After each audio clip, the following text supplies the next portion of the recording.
Si vous me dites, moi je m'autorise aujourd'hui 3 séances de scrolling de 15 minutes. Très bien. Vous allez vous détendre pendant les 3 fois 15 minutes. Il n'y aura pas cet effet culpabilisant, cet effet perte de temps, cet effet finalement très mauvais pour l'estime de soi. Hein, parce que quand on termine une séance de scrolling... Mais comment je sais que c'est à 15 minutes alors qu'il y a une distorsion du temps Ah non, parce que justement on le fait à l'avance. En fait, il faut toujours activer, lorsqu'on est face aux écrans, dans plein de situations, dès que c'est devenu un automatisme, il faut activer son cortex, son précortex frontal, c'est-à-dire se poser des questions, hein, pour le dire plus simplement, et se soucier de donner des réponses.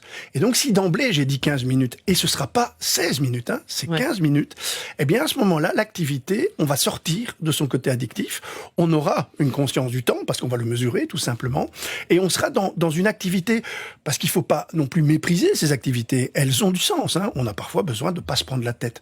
Si on est attentif full-time, tout le temps, on a besoin de ces moments de détente.